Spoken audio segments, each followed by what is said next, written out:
네, 마지막 시간 대망의 스벨트 이야기를 이제 마지막으로 해보도록 하겠습니다. 네. 지지송도 이준규님, 네, 박수 부탁드리겠습니다.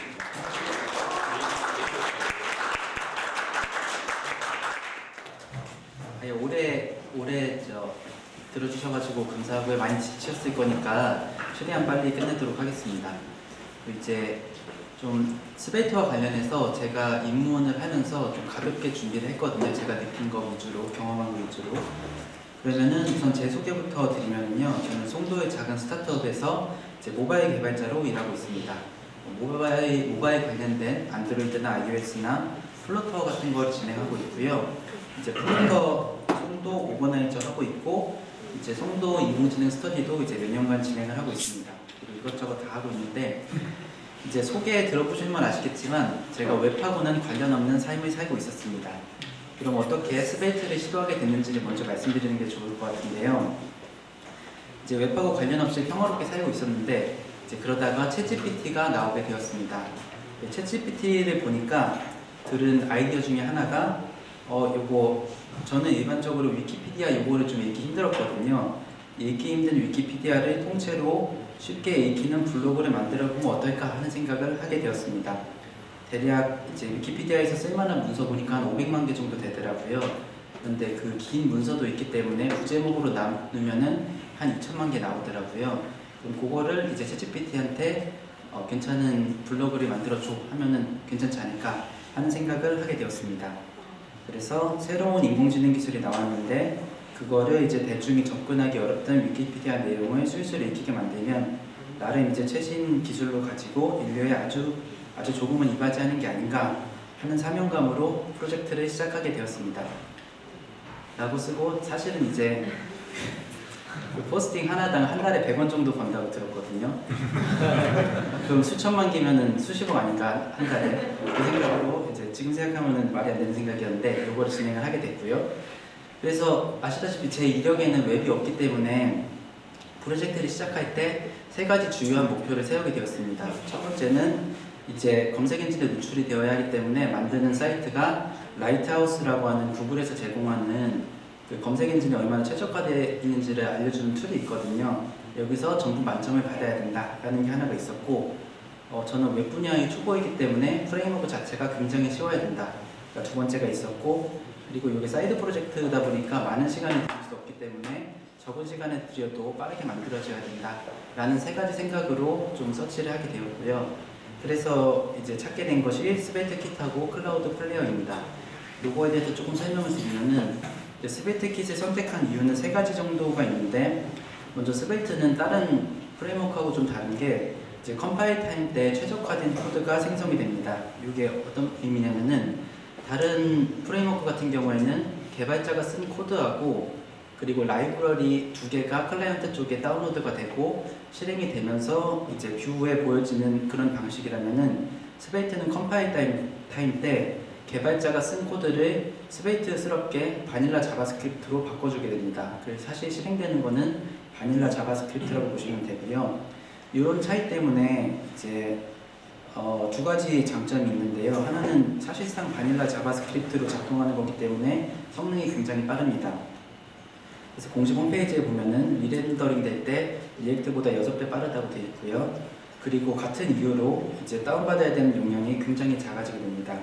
헬로 월드 웹사이트로 봤을 때 이것도 공식 문서에 있는 건데, 리액트 같은 경우에는 40kB를 다운받아야 되는데 스벨트는 3.5kB만 다운받으면 된다고 됩니다. 10배 이상으로 적어지는 건데, 요건 이제 검색 엔진에서 좀 좋은 거죠. 그래서 선택한 이유 중에 하나였고요. 두 번째는 이제 파일 기반 라우팅, 핫 모듈 교체, 서버 사이드 렌더링, API 구성 등이 굉장히 직관적이고 쉬우면서 잘 작동하는 경험을 제공해 줍니다. 요거는 제가 만들면서 느낀 거를 이따가 좀 말씀드리고요.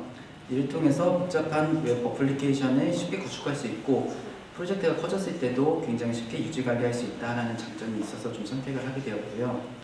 그리고 3번째는 이제 이름도 예쁘고, 어차피 제가 웹 처음 시작하다 보니까 기왕 시작할 거면은 가장 최신 기술로 시작을 하고 싶고, 모두가 알다시피 가장 핫한 웹 프레임워크이기 때문에 저 노란색이 스베이트거든요. 나오고 쭉 굉장히 인기가 있죠. 그래서 시작을 하게 되었습니다. 그럼 이제 스베이트킷 사용하면서 좋았던 점 위주로 좀 말씀을 드릴 텐데요.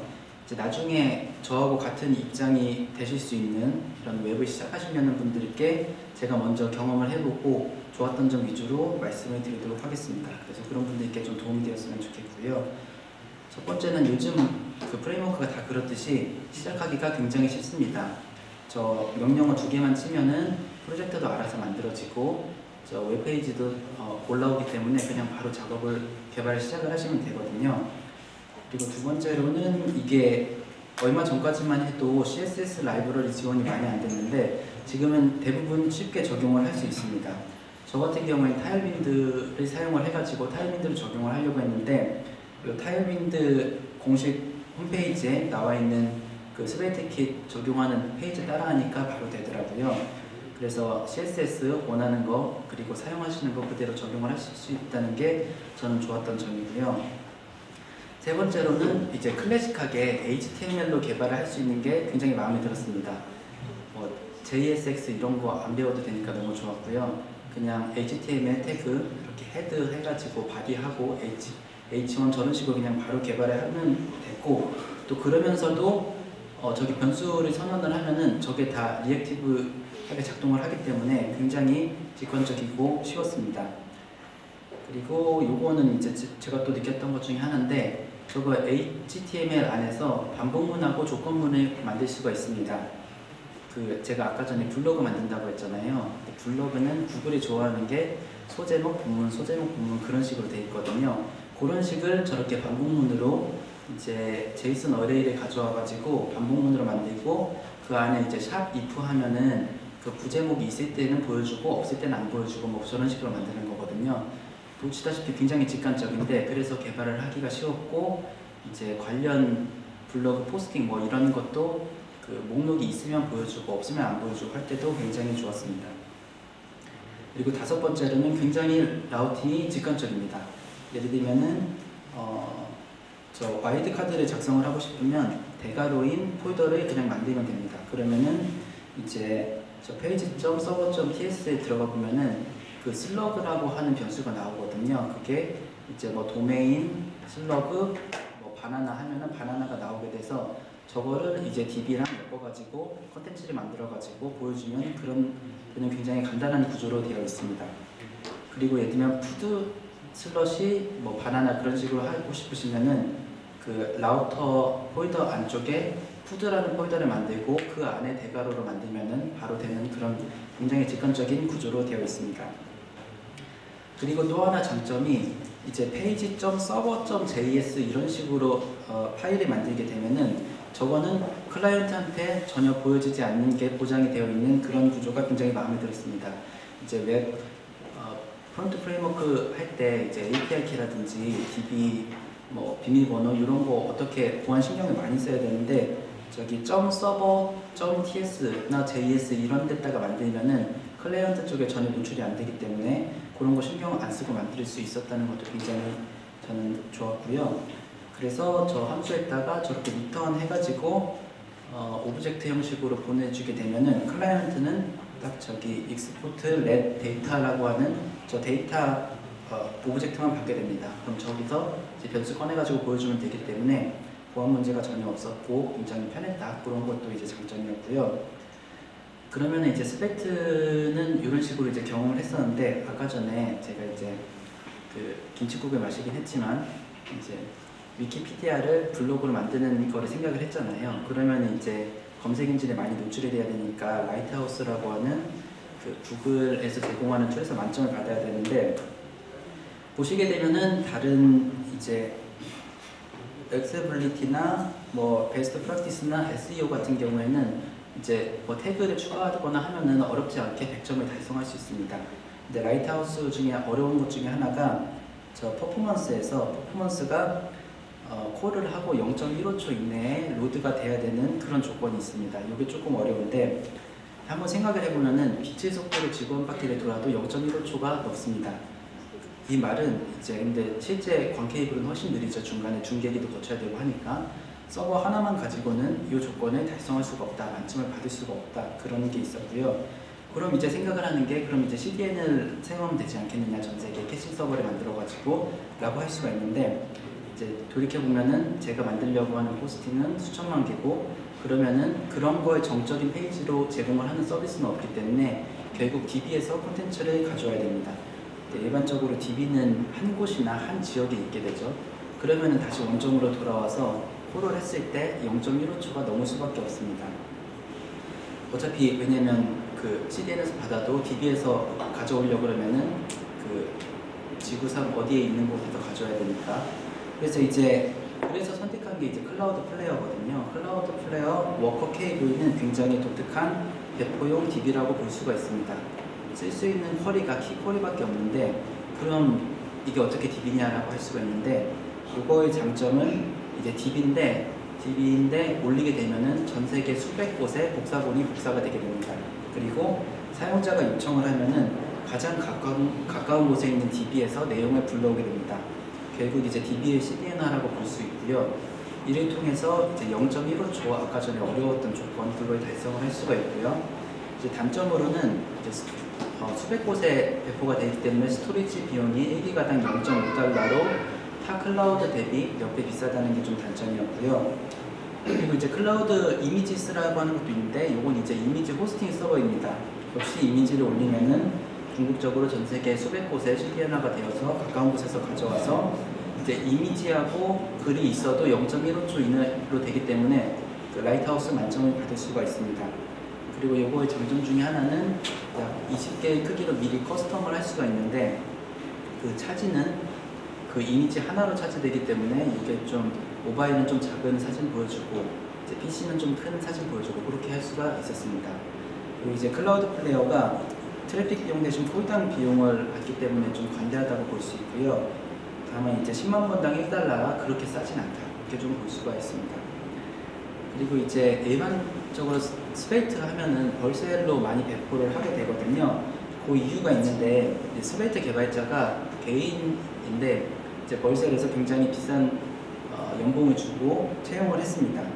그래서 스웨이트 개발자가 벌셀에 있기 때문에, 벌셀은 이제 넥스트나 넉스트 이런 거 만드는 회사인데, 그래서 최신 라이브러리 버전하고 그 벌셀이 지원을 하는 거하고 거의 동시에 됩니다.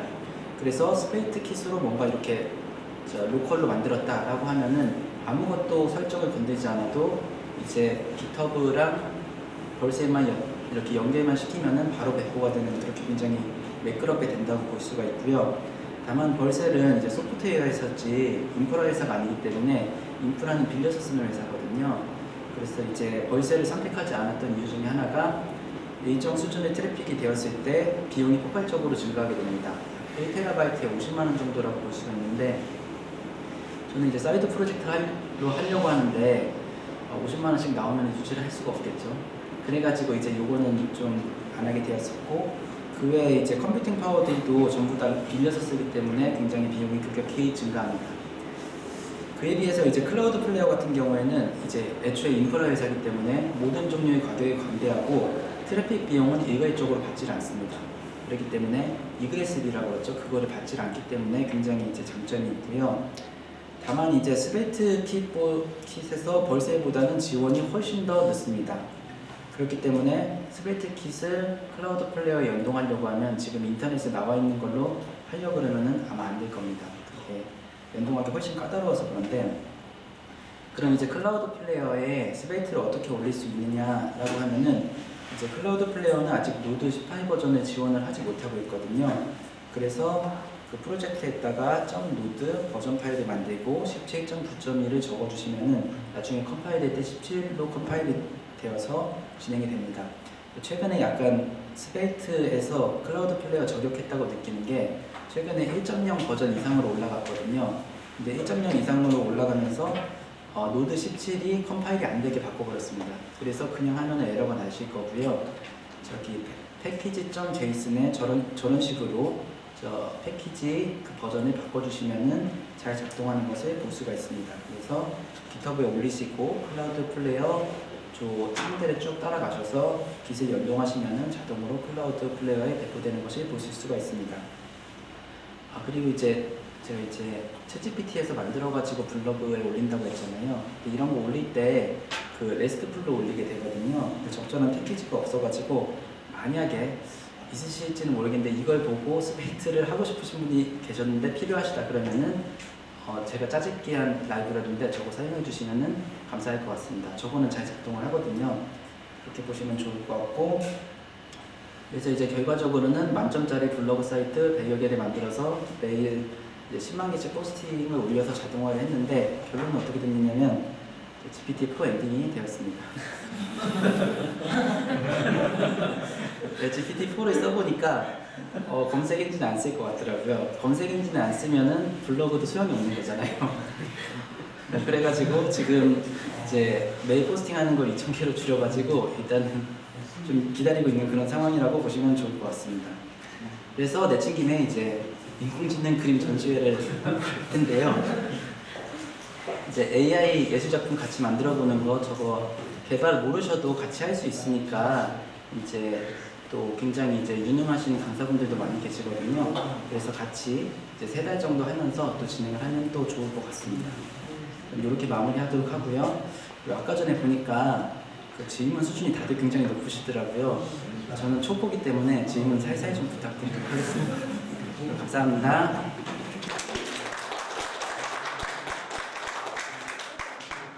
질문 있으시면 질문 부탁드리겠습니다.